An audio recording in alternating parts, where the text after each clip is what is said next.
Hey there, welcome back, parents. Listen, I am super excited to introduce our guest today, who's going to be talking about handling conflict in marriage and how to keep love alive when you are, raising kids and changing diapers and doing dishes and making dinner, right? So it's really exciting to me to have someone else on the show who has been married a good chunk of time. 44 years he's been married to his amazing wife, Shirley.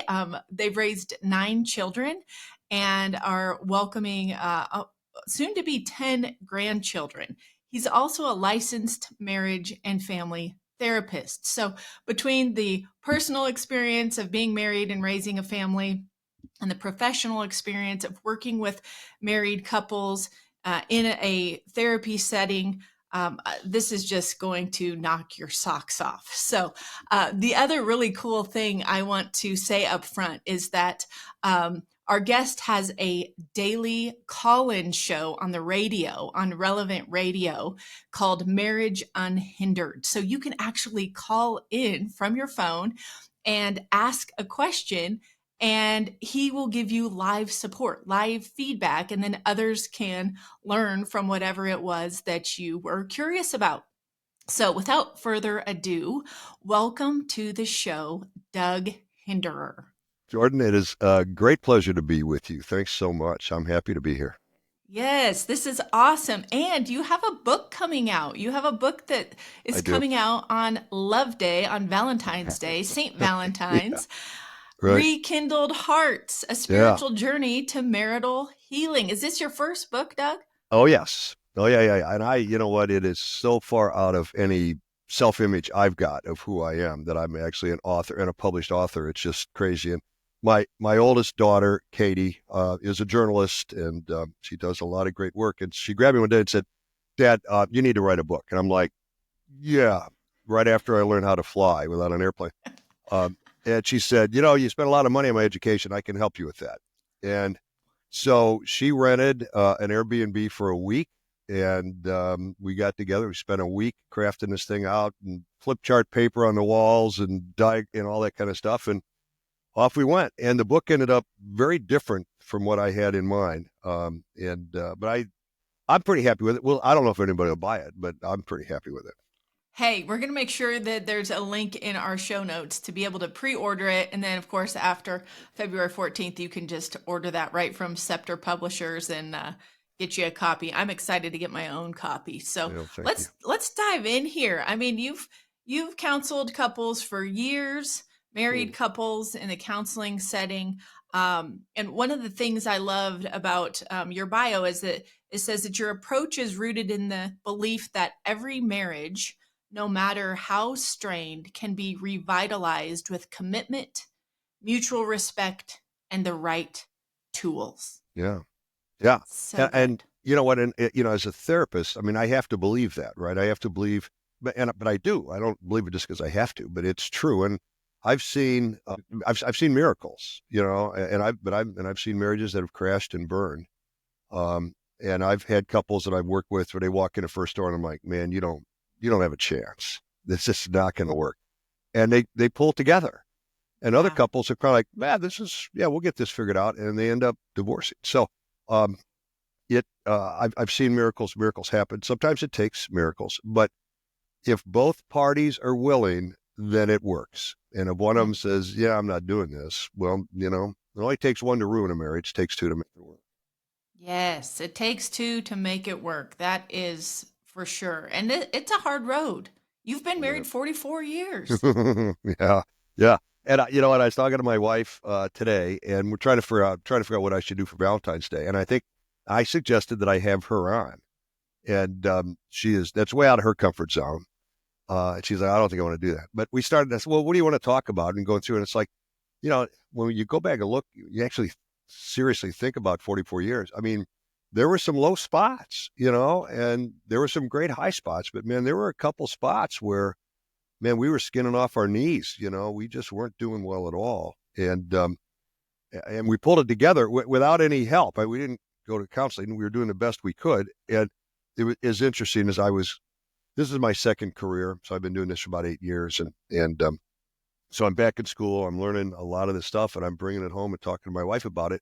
And she's like, man, do you know how many fights we wouldn't have had over the last 30 plus years if we'd have known this? I'm like, a lot, you know?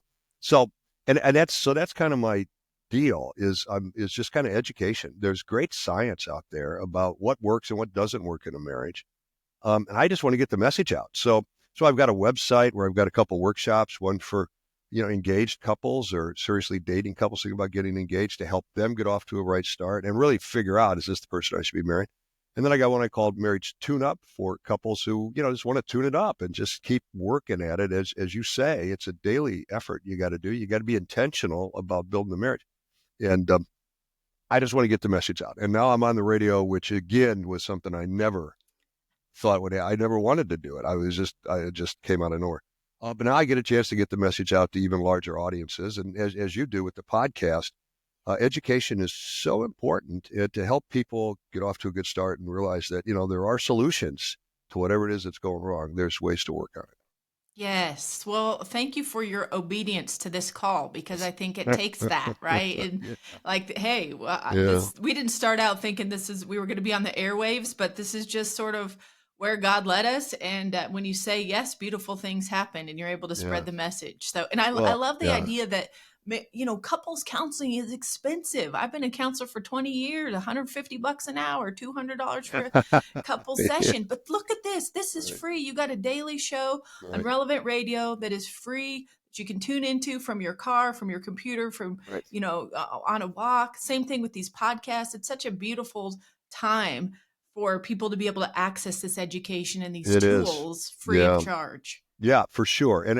I will say it's a very humbling thing that somehow God tapped me on the shoulder and said, son, I'm putting you on the radio. I'm like, I don't want to do this at all. God's like, well, too bad, son, you're going. Um, and yes, and on the Relevant Radio app, if you download the app or go to the website, you can get access to all the past shows. And Yes. so a lot of times, the average person, I guess, listens to AM radio like 8 or 10 minutes at a time because they're in and out of the car and they're cooking or chasing children or whatever they're doing. And so, but a lot of times these shows, it will pick your interest and you'll be like, oh, that's really cool, but I got to go pick my kid up from school, so you can come back to it later and pick up where you left off. And a lot of folks find a lot of value in that. Yes, I was driving in the car yesterday to get my kids from school and tuned into one of the most recent episodes, and you had a Oh, couple nice. callers from California, and I just really appreciate your candid personality and the practical advice you give, and just the tender compassion that you No, offer thank you. the callers. So you do a great job. It takes a lot of courage to call into the show, because now you're out there, and I get a lot of emails from people too, kind of like, you know what, I wanted to call in, but I was afraid my neighbors would be listening, or or my husband Yes. would be listening, or something, and so they send in an email, and I'll read those on the air anonymously and talk about it too. So, um, but it's I'm actually having a lot of fun doing this, and I didn't think I would. I'm like, oh man, but I kind of enjoy it. So. That's great. Well, give us jump right in. When you talk about Yeah. handling conflict in marriage, what are some of the tips that you have Yeah. for our listeners? Yeah, I think first is just the appreciation that your marriage is going to have conflict. You can't avoid it, right? And we have original sin, right? So we come into the world with defects, um, and we have our own temperament, and we have our own personality, and we have our own interests, and those things are going to come into conflict from time to time. And the research out there, this might be a little, I don't know, depressing, but it literally says that 40% or 70% of our conflicts you're not going to solve. They're just hardwired. You're not going to fix them. 30% you can fix. Well, how do you know if this conflict is in the 30% or the 70? Well, you try to fix it. If you get it fixed, great. And if you don't, you don't. And that's where our faith, I think, comes in so valuably, is that 70% that I'm not going to solve that now is going to be difficult for me, right? And now I have to unite this cross, this suffering with our Lord. And together I can take these things that kind of irritate me that aren't going to change and sanctify my life, sanctify my marriage, sanctify my spouse through these things that are just going to irritate me forever. And Yes. so that's good. That's why our faith is so critical because the thing of it is we can sanctify suffering. Hmm. And that's kind of a radical thought, and certainly a thought that's contrary to current culture. I shouldn't have to suffer anything, right? We're like, well, no, you're going to suffer in a marriage. I don't care who you married. You married somebody with defects. And, as Yes. my wife says, the challenge of marriage is you got two imperfect people who are trying to love perfectly, and it's not Wow. going to happen. Yeah. So true. So true. We just had Father Nathan Cromley on our show, and he wrote a book, coached by St. Paul the Apostle. Ah, And one of the main points he made in there is that in marriage or in life in general, he references St. Paul and he says, you know, our trouble isn't the trouble. Our trouble is having trouble with having trouble. yeah, Right? I Like, agree. if Yeah. you expect your marriage is not going to have lumps and bumps and sideways turns and detours, that's where you're going to suffer the most. So I love that you just give us the stats and say, listen, 70% of this stuff you're not going to be able to solve, and it's natural, it's normal. This is part of two imperfect humans being united. Right. And it doesn't mean you've got a bad marriage just because you lock horns sometimes. And it just, Right. listen, I'm a morning person. 6 a.m. is the best hour of the day for me. My wife's a night owl. I mean, she could stay up till midnight, 1, 2 in the morning working on projects, and she's perfectly happy, right? Well, over the years, that resolves in conflicts, right? I mean, I want to get up on Sunday morning and go to 7:30 mass. She's like, I think, 10 would be good. Right. It's so, right. And so you work these things out over time, but she's never going to become a morning person. I'm never going to become a night owl. And so you learn to adjust and compromise and meet in the middle. Yes. Yes. So, all right. So anyway, so first is just the acknowledgement that we are going to have conflict. All right, good. All right. And then I talk about predominant needs and fears. And those tend to be what trips people up the most, right? So the idea is behaviors trigger emotions, and then emotions trigger behaviors, which trigger emotions, and off we go, right? So husband does something, triggers an emotion in the wife. That emotion, think about emotion as that thing that energizes movement, right? So you've triggered an emotion. Now that's going to energize me to say or do something, which will, as the wife, that triggers an emotion in the husband, energizes him to say or do something back to her, and off we go, right? Yes. And so you understand your pattern. So when I start working with couples, we spend a lot of time looking at what your pattern looks like. What are you doing behaviorally or verbally that's triggering negative emotions in your spouse? And if we can figure that out, we start changing some behaviors or change which emotions get triggered. We can start improving the marriage. So then we talk about needs and fears, right? And we have a lot of needs and a lot of fears. But a man's predominant need is to be respected, and a woman's predominant need is to be loved. Now, it doesn't mean men Yes. don't want to be loved and women don't want to be respected, but it does mean if you disrespect me, I'm going to get triggered pretty quickly. And if I do something as your husband that's unloving, that leaves you feeling unloved, you're going to be triggered pretty quickly as well, right? Right. Um, and then the predominant fear in a man is failure. We hate failure more than anything. And in a woman, it's abandonment. It's loneliness, being pushed aside. So I really don't need you. Being ignored in a marriage, right? Yes. And so if you're pointing things out that I'm doing wrong, I'm feeling criticized, I'm feeling like a failure, man, I'm going to have a hard time with that, right? And if I'm treating you like you're not important, that you're just kind of around, but I'm not really involving you in what's going on. I'm not asking your opinion about things. Boy, you're going to be really triggered by that. So we start looking at what's getting triggered in the marriage, right? Is the husband feeling like a failure or disrespected? Is the wife feeling unloved and feeling lonely in the marriage? And how do we address those issues too, right? Yes. So that's how we get started anyway, when I first start working with a couple. And then we go on from there. But does that make sense? It makes so much sense. And I love to boil it down to that because men and women are different, right? We Thank were goodness. created, yes, we were created to complement one another, and we do that beautifully if we understand the primary needs of our spouse, right? And Absolutely so I right. love that you say, men, primary need is respect, primary fear is failure. Yeah. Women, primary need is to be loved, and our primary fear is loneliness or that fear of abandonment. It just Well, yeah, boils and it I think down. I think there's a scriptural basis for that, right? St. Paul's letter to the Ephesians, 5th chapter, husbands, love your wives, wives, respect your husbands. Well, here we are 2,000 years later, and we have research that says St. Paul was right. Right. Imagine this. Duh. Right, he's St. Paul.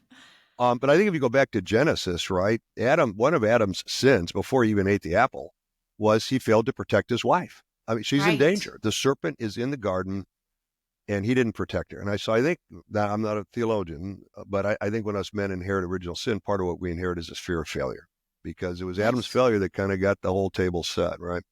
Yes. And then, I mean, why did God create Eve to begin with, right? I mean, he looked at Adam and said, not good for him to be alone, right? He Right. needs a help.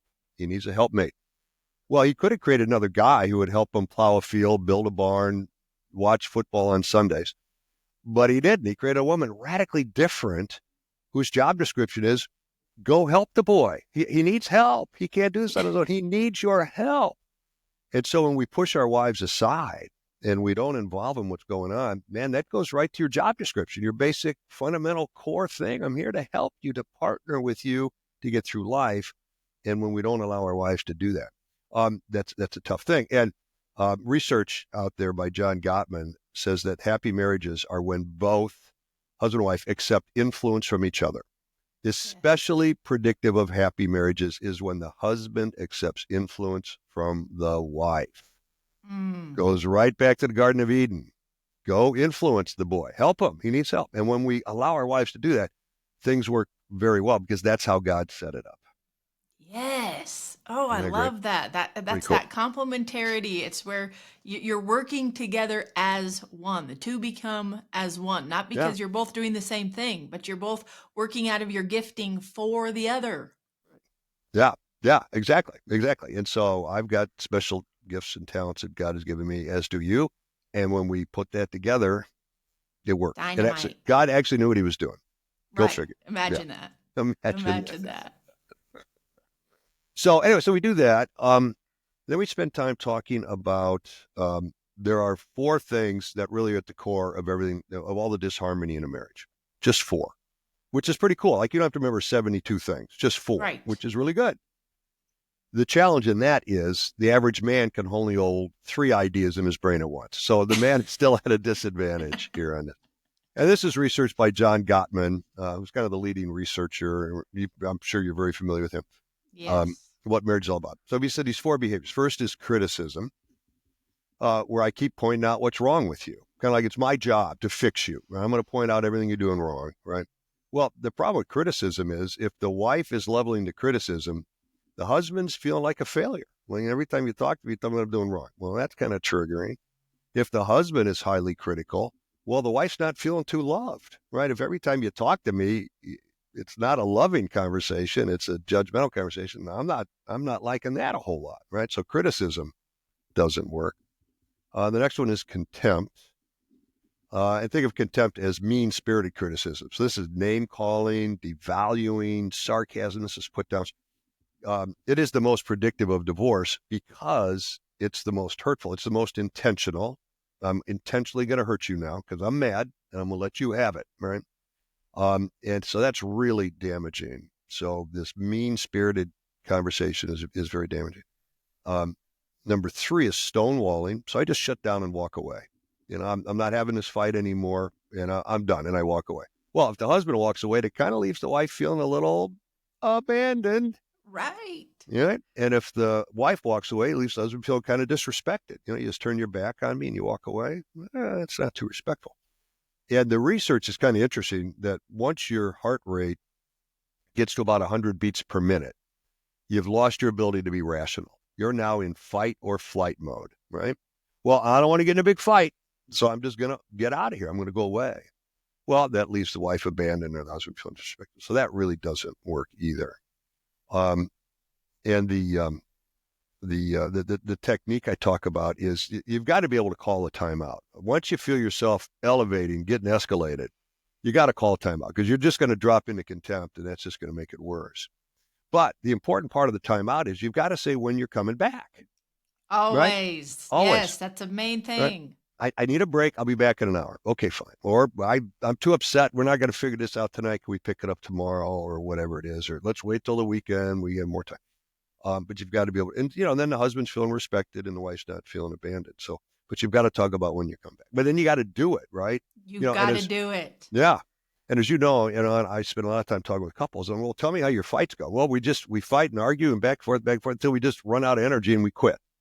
But you don't ever solve anything, right? So it never gets solved. Well, you got to come back when you can calm down, and then you got a better chance of getting it solved. Yes, and then the last right. one is defensiveness. That's not my fault. It's your fault. Okay. And obviously, I can't fix the problem if I don't own my share of it. And so the problem is, when couples come in for therapy, for counseling, they're pointing their finger at each other, right? And the husband's like, Doug, my wife's a lot of control, man. If you can just reel her in, I'll be fine. And the wife's like, Doug, I'm married to an idiot. If you can fix him, everything will be good, right? And I get it. That's why you're showing up, right? Because you're fussing and fighting, and you're really clear about what's wrong with the person you're married to. And that's okay for the first few sessions. But at some point, you got to turn that around and look in the mirror and say, okay, this is the person I've got to fix. And what am I doing that's contributing to the disharmony? And which of those 4 horses am I climbing? Because we all kind of have a favorite horse, right? Well, one of those kind of like, that's the one I go to, right? When I'm upset. And then I got to start changing that. And if you get, both the husband and the wife to say, okay, what do I need to do different? Then it works because they start making changes. But if one of them or both of them kind of get stuck in that, no, the other guy needs change, and I'm not changing until you change, you get your act together, and then then it may not work. That's the problem, right? So you just talked about the 4 horsemen there, right? There you go. Criticism, content, stonewalling, and defensiveness. Correct. The 4 horsemen apocalypse. And those are at the core of just about everything that goes wrong in a marriage. And so I spend time working with couples when we identify which of those horses keep showing up. And I encourage them to write that down, put it on the refrigerator, and then promise each other we are not going to let these bad boys in our marriage ever again. And I give you permission to call me out if I climb on one of those horses. I give you permission to say, hey, Doug, man, I'm feeling criticized. And I will reply, I'm sorry. I don't want to do that. Let me find another way to talk about this. And so if I give you permission to call it out, and if we both swear, we're not going to go there, we're not doing that anymore, we're getting out of our marriage, you can. It can take a while. One of the things when I first started meeting with couples that kind of surprised me was the number of couples I was meeting who had been married like a year or two, right? And I'm like, boy, how could it go so bad in a year or two that you need therapy? But what I found is they were able to get it together really quick because they didn't have years and decades of bad patterns. And they were able to say, oh, man, now I know what I'm doing wrong. Oh, I can fix that pretty quick. But you get a couple that's been married 20, 30 years, man, they've got that pattern is pretty entrenched of behaviors, emotions. And it's a lot harder for them to turn the ship. So the moral story is get help sooner rather than later. Yes, I'm kind of giggling over here because I've got this vision of me riding this horse for 20 years and the saddle's like real broken in, Doug. That feels real comfortable. Right. And sometimes you're just so used to, responding in a defensive way, or the criticism has just been a pattern, and it can become one of those that it's hard to get off the horse, push it aside and try something new. Well, yeah, exactly. And we tend to adopt the same patterns our parents had, right? Yes. Well, and our parents were perfect. They had flaws. So the way they handled conflict was flawed, but that's the pattern. And either we do the same thing or we do the opposite, the exact opposite, right?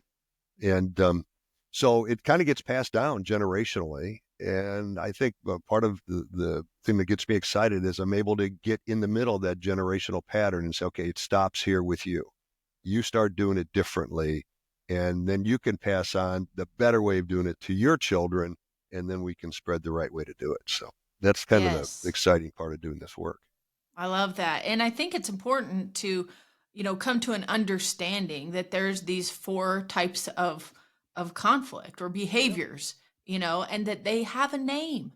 And if we can identify what our behavior is, give it a name, then we can kind of tame it. We say that all the time. Name it to tame it, right? What is this? I love that. This is the criticism horse, right? Yeah, Okay, then we know what it is. Now we can do something about it. So you give couples the tools to overcome these four behaviors. that's the idea. Right, exactly right. And so the tool that I use, Gottman talked about it. He called it, well, I call it gentle startup. He called it a gentle conversation. I think I also kind of call it the formula, because there's Okay. three parts to the formula.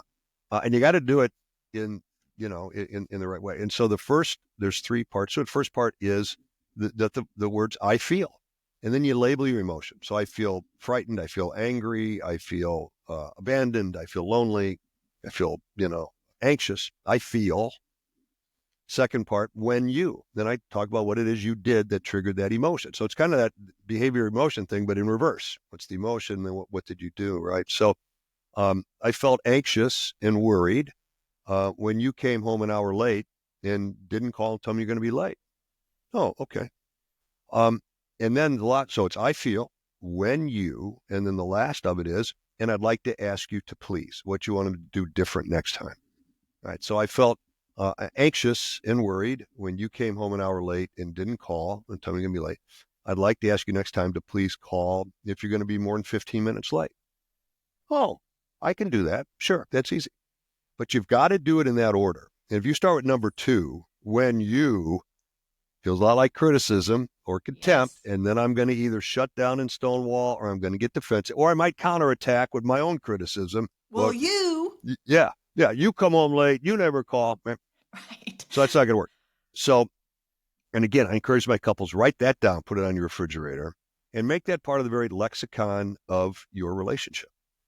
Put it on the mirror in the bathroom and in the front seat of the car and everywhere where you tend to get into arguments. And then say, listen, whenever I hear you start a conversation with me with the words I feel, I'm going to pay really close attention, because I'm about to learn something important. I'm about Yes. to learn that there's something I did that hurt you. And man, I don't want to do that. I want to be the perfect husband. And if I got it wrong, I want to know about it. And so, I mean, the reason it works is because it comes from this basic premise that I really love you. I don't want to ever hurt you. And if I'm doing something that hurts you, and if you can tell me about that while treating me with respect, not making me feel like a failure, letting me know I'm loved and I'm the most important thing in your world and I'm not lonely or abandoned, I'm going to listen to that all day long, because I really want to get good at this job of being a husband. And you're going to give me some really important feedback. I need to pay attention. So good. The three-step formula right there, folks. The I Yeah. feel statement. And I will say, because we have been using this for probably 18 years of our Oh, marriage. I good for think two you. years into our marriage, Oh, we cool. were on a marriage retreat and learned this and swore to use it. And when we do use it, the part that I noticed, Doug, is that when I'm searching for the label for my emotions, because I want to be as specific as possible, not just Right. pick the top two, I'm elated or I'm Yeah. angry, right? But I try to get what am I really feeling, And when I'm in that process of trying to discern my feelings and the label I'm going to put on it, my whole body calms down. Mm, Physiologically, I can't keep up that mm. internal Yeah. Yeah. energy when Yeah. my mind is trying to focus on something. So I love Yeah. that part of this That's great. too, that it's a natural benefit. It is. Yeah, absolutely. And, a lot of couples or a lot of individuals, guys, I think more than women sometimes, but they have a hard time labeling their emotion. They're like, I just know I'm upset, but I don't really know. Right. So you just go online and just Google emotion wheel, and you'll come up Yes, with 100 different emotions. We'll print one off and then go through and say, well, oh, there's the one I'm feeling. Right. that's right. So, but it's really important to be able to be in touch with how you're feeling. And the hard thing, the important thing is to be able to make the ask, to be able to ask your spouse to do something different. And a lot of times people are afraid to do that because they're Mm, afraid it'll end up in a fight or an argument or something. And I think you got to give each other permission to say, no, if you need something, ask me. And I'm sure you've seen it too, but a lot of couples I work with, the husband's like, I will do anything for her. I just need to know what it yes, is. I can't that's so figure it out. true. Right. And the wife's like, I shouldn't have to tell you. I shouldn't have. And it's like, well, listen, you married a guy. We're a little Right. bit thick-headed, right? We don't get it all the time. Do us a favor and tell us what you need, and we'll go over burning coals to get it for you. But we got Totally. to know what it is. That's Yeah. right. And that's part of being a great helpmate. You Yeah. know, I tell women that all the time. Help him out. He wants to succeed. He wants more than anything to please you. Yeah, And so exactly. give him what he needs, right? Give Throw him them the a biscuit, roadmap to right? get there. That's right. It's a beautiful thing. Yeah, it really is. It really is. And we I don't know why we hesitate to do it, but we do. And I guess maybe because we're afraid it'll turn into a fight. But if you've made the pledge that we're not going to hop on those four horses, and if we promise each other that if you start off with the words "I feel," I'm going to pay attention because I want to know this information. It actually works. It Yes. really works, and it doesn't take long. I mean, couples who have spent very little time, and I tell them when I start working with them, listen, your job is to fire me, and as quickly as possible, be done with me and move on. And the couples who can get rid of me pretty quickly are the ones who adopt the formula quickly and implement it into their life. They're like, man, we use it 2, 3, 4 times a day, and it really works. And pretty soon you start running out of things to because I'm fixing this stuff, right? And Yes. the deal of it is, um, rarely, 9 times out of 10, 99 times out of 100, when we do something that hurts our spouse, it's not intentional, right? You don't wake up in the morning thinking, how can I irritate my husband today? Oh, Right. I think I'll do that before breakfast. It's not Right. what we do, right? But we're flawed and we get it wrong and we get distracted and we're just, we've got a million things in the air and we just don't stop to think about what each other needs. And so if I realize that I'm just not going to get it right a lot and I need some intel to help me focus better, then it works. It really Hmm. does. Kind of, I wanted to bring something up. It just came to my mind. I think one of the experiences I've had with couples is that when someone is sharing, they're starting to try this, right? Okay, now I'm going to tell you how I feel, and when you do this certain thing, and here's what I want would like to you to do different. What they're met with from their spouse is like a denial that you could possibly feel that way because of their behavior, right? yeah, So it's just like, yeah, oh, yeah, anxious. Why would you yeah, be anxious that I was an hour late? yeah, And it's yeah, this arguing with the reality that the person is trying to express. yeah. Absolutely right. And listen, right. And part of it is just the appreciation that you're entitled to your emotion. And it is right. So when I say, well, you shouldn't feel like that, well, we call that defensiveness and we call it criticism. Like there's something wrong with you for worrying about me if I'm not right. No, there's nothing wrong with me for worrying about that. And you need to appreciate the fact that I love you and I've got this expectation of time you're gonna be home. When you're not there, I'm afraid you're in a car accident or something. So they just to be able to validate each other's emotions and say, yeah, I I might not have felt the same way in a similar circumstance, but that doesn't invalidate your feeling as being legitimate and something I need to take into consideration and I need to address. Yeah, that's a great point. Yes. Yes. You're really having to get outside of yourself and tune into your spouse. And like you said, if that's not your experience or you don't worry if somebody's late, that's okay. But you're setting yourself on the shelf to Yeah. tune into what it is your spouse needs and without judgment. Yes, especially without judgment. And thank goodness we're so different. I mean, if we both had the same emotions and the same reaction, I mean, that'd be pretty boring, right? I So kind of boring. Yeah. So it's boring. So the fact that, yeah, and to be able to just affirm each other that, you know what, I get it. And I'm sorry you worried. And I don't want you to worry about me. And I'll get better. You know? Yes. Thank you for giving me a tip on how I could change that. And I'm going to try it next time. So good. Exactly right. Exactly right. And that's so much. And it's why my greatest enjoyment is working with couples that are not yet married, engaged or seriously dating. Because if you can take these tools and start them day one, man, you're gonna, a lot of that, especially that first year adjustment stuff, where you fuss and fight, getting used to living with another person and all that stuff.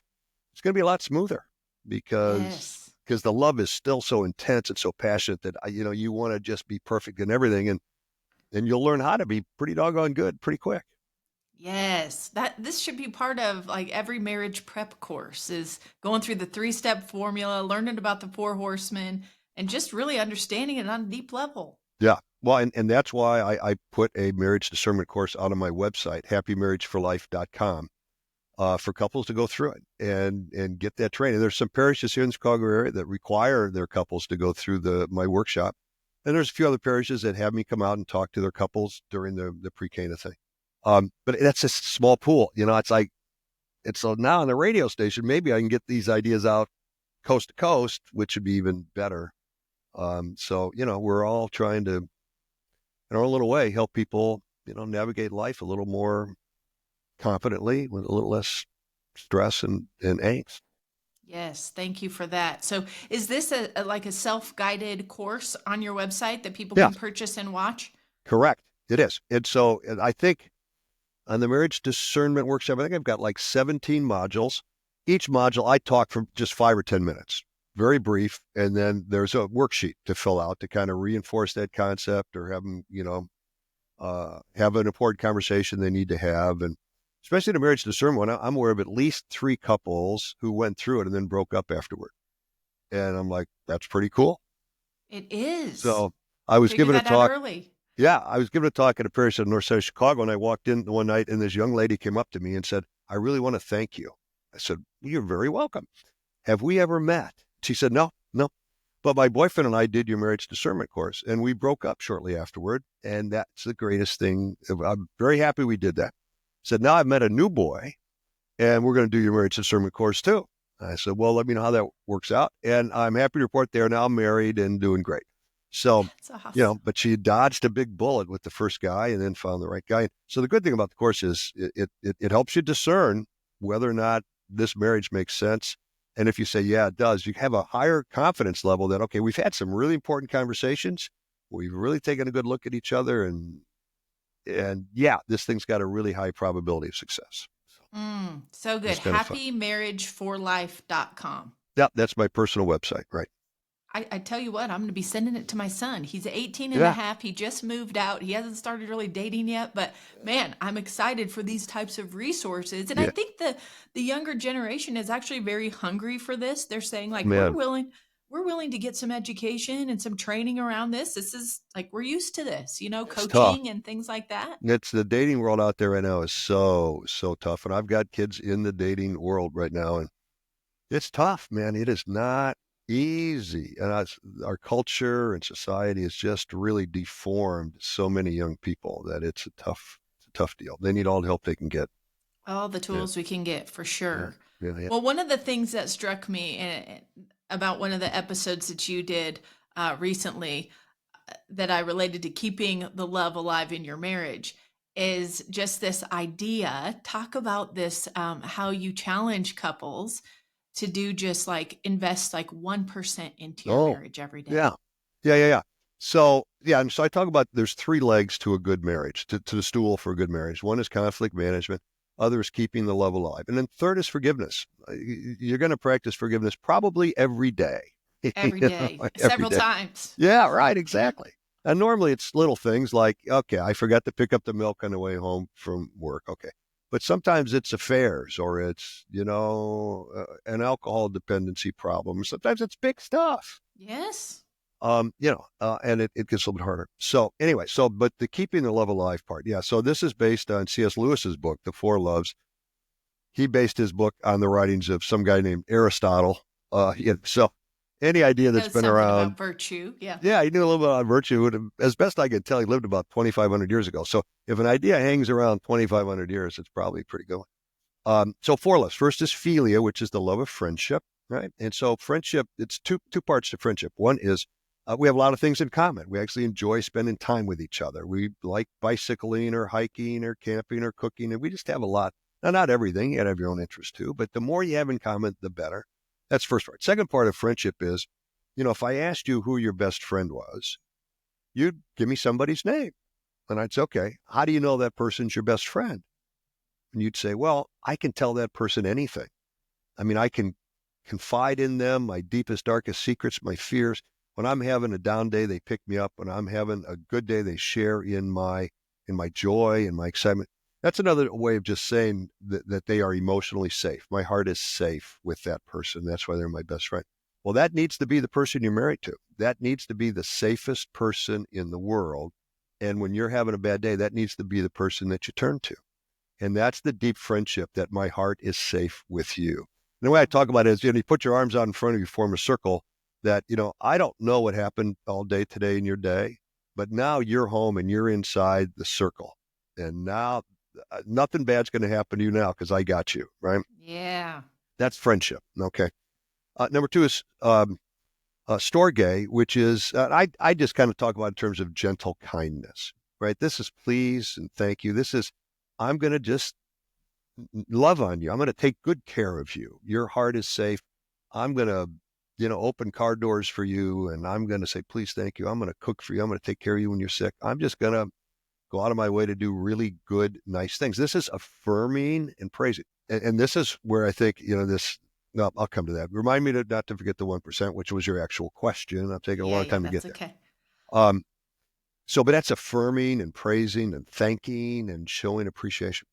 And then number three is eros, which is physical love, right? That needs to be in place. It needs to be in the right order within marriage. If you get that cart ahead of the horse, it doesn't end well for a lot of reasons. But the physical embrace, the marital embrace with husband and wife, really, really important. That's the of the four loves, that's the only love that is exclusive between the two of you, that you share only with each other and with no one else. And it's really important that works well. The key for that working well, especially with newlyweds, is to be able to talk about it. After the fact, okay, what was good, what wasn't good, you have to be able to have a conversation about it. It's a difficult thing. It can be kind of bashful and awkward, but the couples who can actually talk about it like anything else, then you can make the ask. Well, I'd like this, I would like that, I didn't like this. And the last is agape love, which is this sacrificial, unconditional love. I am in it forever. Okay. And I'm not leaving. And there's absolutely nothing you can do that will make me leave. And this is the love we pledge on our wedding day, right? Good times and bad, health and sickness, et cetera, et cetera. And I think I'm probably the only man in the United States who has my own love song playlist on Spotify. But I love love songs. And so my kids will send me love songs. And they sent me one. I don't remember the artist. It was a country song. But the refrain is, it's a guy singing to his wife. He says, I come with a strong back and a lifetime warranty. Oh, Bada bing. There you I go. love it. Right? That's agape love. I'm going to work really hard at this marriage and at being the best husband I can. And I'm guaranteed for life. So I think that's pretty cool. All right. So those are the four loves. And when I'm working with couples preparing for marriage, I say, listen, you've got to score this thing out at an 80 percentile or higher. And I don't have a checklist or anything, but if one of those four things is missing, if one of those four things is a low level, do not get married. It's not going to work. And I've worked with a couple couples who they probably met on a Catholic match, and their faith is really important to them. I mean, maybe daily mass, rosaries, they're leading a really good Catholic life. And so the Storge love, they're very kind to each other. They know how to treat each other really well, respectfully, and they're very polite. Eros, they find each other very attractive. There's a good physical connection there. Agape, of course, because of their faith, they're trying to imitate Christ. They're very sacrificial in their love, and they're great at that. And they get married, and then they find out we just don't have much in common. I mean, you're a really good person. I'm a really good person, but we have very different interests. And so the friendship piece really isn't in place.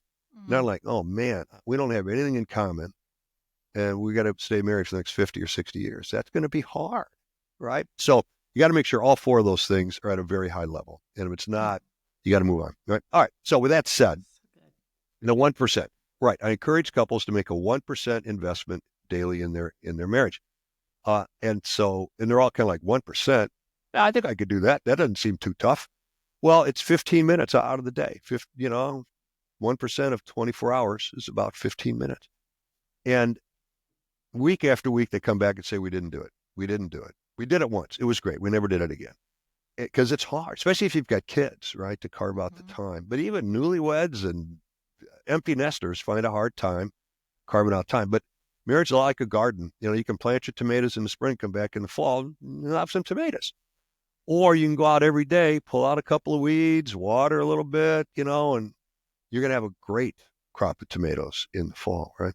So you've got to invest in your marriage every single day. And to make that commitment that says, okay, we're going to carve out 10 or 15 minutes every day, just the two of us, no screens, nothing in the way, just the two of us, where we are going to love each other, affirm each other, compliment each other, talk about what we're thankful for.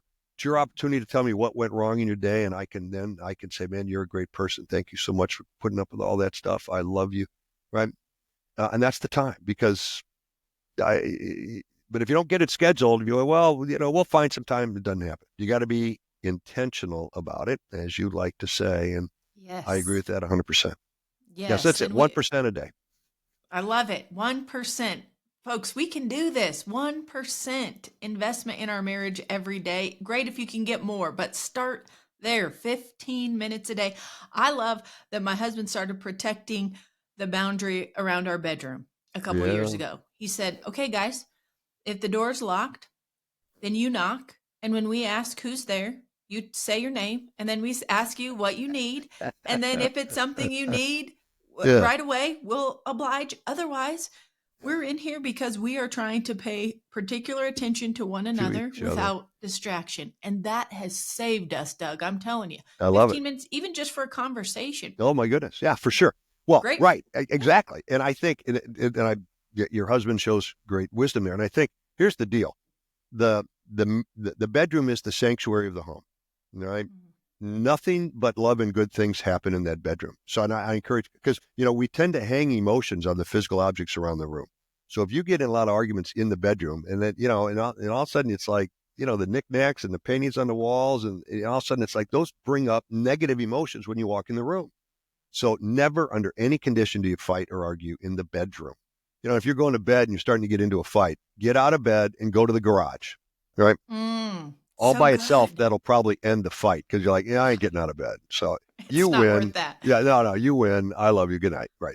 So, but you got to protect the bedroom. That is for the couple, that's the sanctuary. And you're right. And so the kids only get in by invitation, and we don't Yes. cover any difficult things in the bedroom. That's the one room that's off limits to any kind of arguing, fussing, fighting at all. Man, now that you say that, that is where I feel like that's where the enemy will stir things up. Oh my. Yeah.